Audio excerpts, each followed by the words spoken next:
사랑합니다. 여호와 하나님을 섬긴다는 것과 교회를 섬긴다는 말은 같은 말일까요? 다른 말일까요? 하나님을 섬기는 것, 교회를 섬기는 것. 대답하기가 쉽지 않은 말일 겁니다. 일단 교회를 섬긴다는 말은 한 하나님을 섬기는 사람들이 모여서 한 마음 한 뜻으로 한 분 하나님을 섬긴다 하는 뜻일 겁니다. 그런 관점에서 보면 하나님을 섬기는 마음으로 교회도 마땅히 섬겨야 합니다. 교회를 섬기려 하는 분들은 하나님을 섬기는 마음으로 교회를 섬기기도 해야 하는 것이죠. 하나님을 잘 섬기는데 교회를 못 섬기는 사람이 있을 수 없고, 교회를 잘 섬기는데 하나님을 못 섬기는 사람 있을 수 없습니다. 하나님께서 만일 우리 가운데 오시면 우리에게는 어떤 일이 일어날까요? 예전에 이 강단에서 하나님이 우리에게 오시면 좋은 건 뭐냐라고 제가 여쭌 적이 있습니다.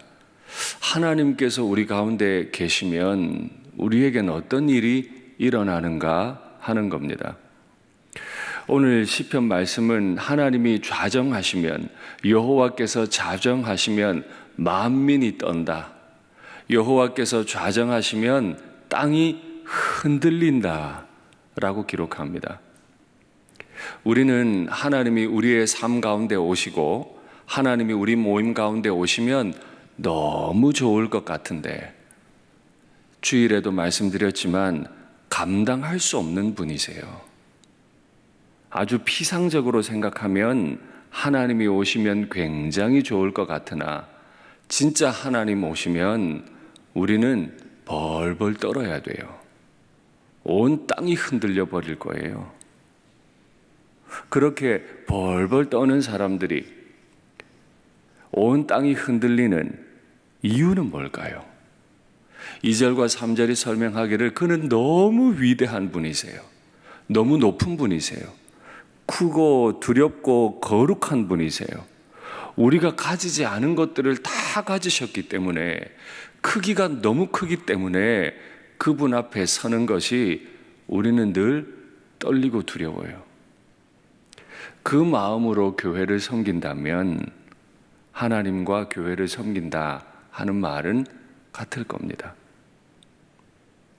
그러면 하나님 앞에 선 사람들이 떨리고 두렵고 아무것도 할 수 없을 텐데, 그가 할 수 있는 한 가지를 오늘 본문이 기록해요. 그의 발등상 앞에서 경배할지어다. 그가 좌정하신 것만 해도 감당할 수 없기 때문에 우리는 왕이신 그분께서 올려두신 그 발등상 앞에서 경배합니다. 우리는 그의 발 앞에 엎드릴 수밖에 없다. 하나님, 우리 앞서 행하시고, 하나님 우리 가정과 교회에 충만하시고 우리를 다스리십시오 라고 기도할 거면 그분의 그 크신 권위 앞에서 벌벌 떨고 두려워서 경배해야 합니다. 그의 발만큼 낮아져야 합니다. 그의 발에 입맞출 만큼 우리는 엎드려야 합니다. 그렇게 우리를 떨며 두려워하게 하실 하나님이 우리를 통치하시는 방법은 무엇입니까? 우리를 통치하기 위해, 내 가정과 내 교회를 통치하기 위해 좌정하신다라고 했는데 그분은 어떻게 통치하십니까? 그의 제사장들 가운데는 모세와 아론이 있고 사무엘이 있도다. 하나님은 오늘 이 출애굽 모티프를 가지고 설명을 하시는데, 내가 너희를 애굽에서 가나안으로 옮길 때 어떻게 통치하더냐? 구름 가운데서 말했다. 구름 가운데서 말할 때 너희에게 내가 직접 말했느냐? 아니라는 거예요.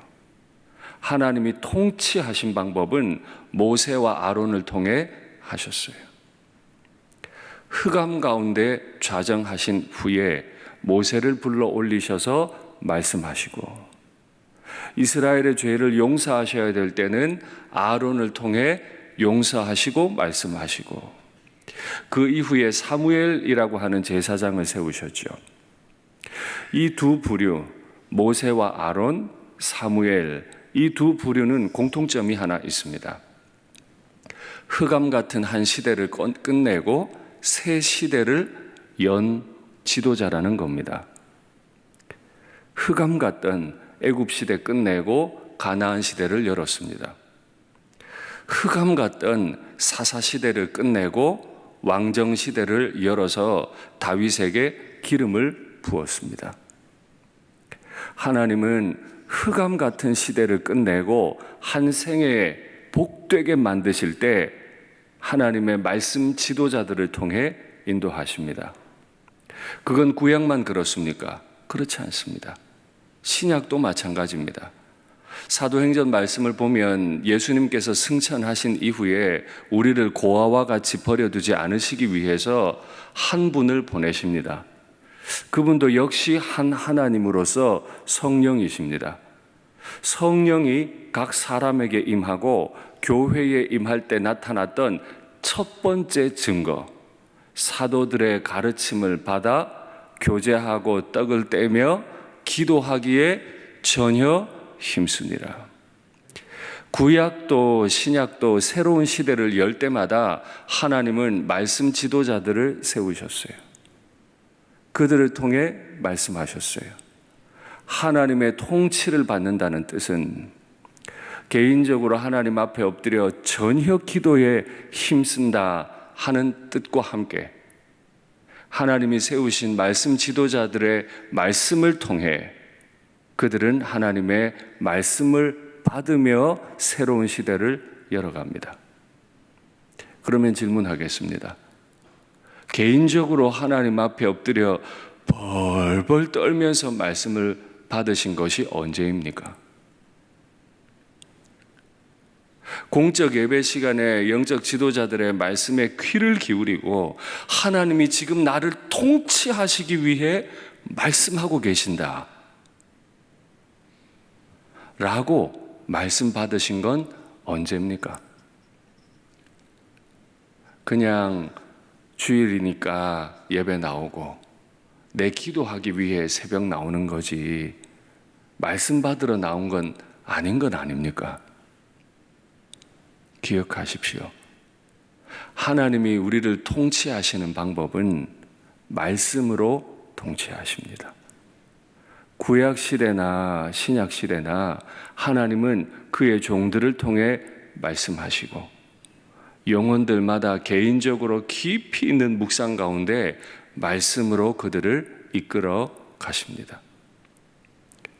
저나 우리 자녀들이나 우리 모든 사람들이 하나님의 말씀에 통치를 받는 종들이 되면 좋겠습니다. 그런데 한 가지 방법을 더 사용하셨어요. 하나님이 이 두려워 떨어야 하는 그 하나님이 사람을 통치하신 마지막 한 가지 방법, 그들의 행한 대로 갚기는 하셨으나 그들을 용서하셨음이니이다. 지극히 거룩하신 하나님 앞에 서보니까 우리는 죄가 너무 많은 사람들이에요. 그래서 정의로우신 하나님은 반드시 그가 행한 대로 갚으세요. 하나님의 통치를 받는 듯 하지만 받지 않으면 하나님은 그를 행한 대로 갚으시고,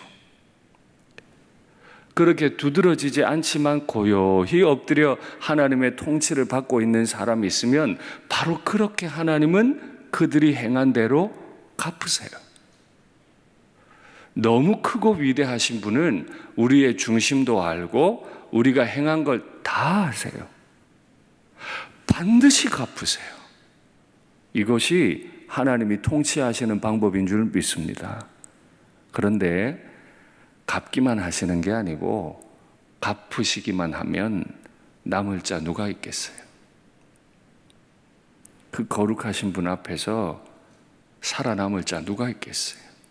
일산교회 담임 목사, 하나님은 거룩하신 앞에서 어떻게 살아남아요? 못 살아남아요. 못 살아남아요.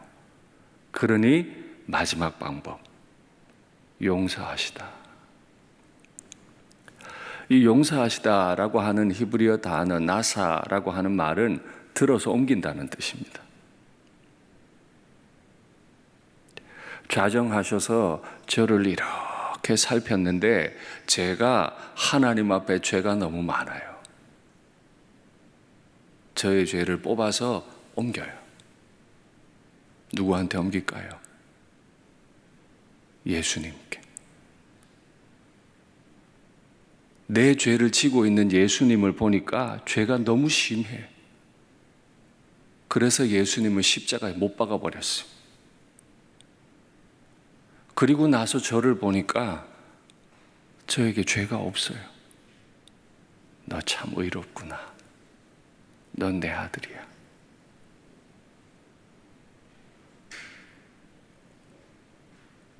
예수님을 통해 통치하십니다. 누구도 하나님 앞에 설 수 없지만 하나님의 구원을 믿기로 작정한 사람,